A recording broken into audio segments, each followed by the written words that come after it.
వబిల్ వాలిదైన ఇహ్సానా, నీ తల్లిదండ్రులతో సద్భావంతో మెలుగు. 9 మాసాలు మోసినటువంటి ఆ తల్లిని కాలుతో తంతావా? నీ తండ్రి మీద చేయి చేసుకుంటావా?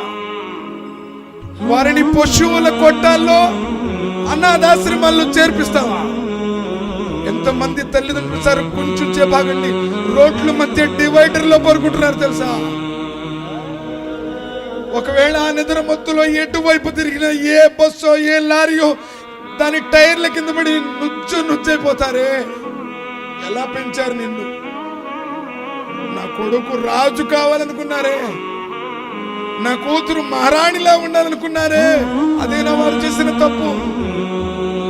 ఎక్కడన్నా ఏదైనా పంచుకు పోతే తాను తినకుండా కొమ్మును ముడేసుకుని తీసుకొచ్చి నీకు తినిపించింది. తానేదైనా తింటే నీకు జబ్బు చేసిందని తాను పథ్యం ఉందే. ఆ తల్లిని కొడతావా? పొడుచు బెళ్ళం మోజులో పడినటువంటి నువ్వు ఆ తల్లిని కొడతావా? సోదరులారా ఆలోచించు.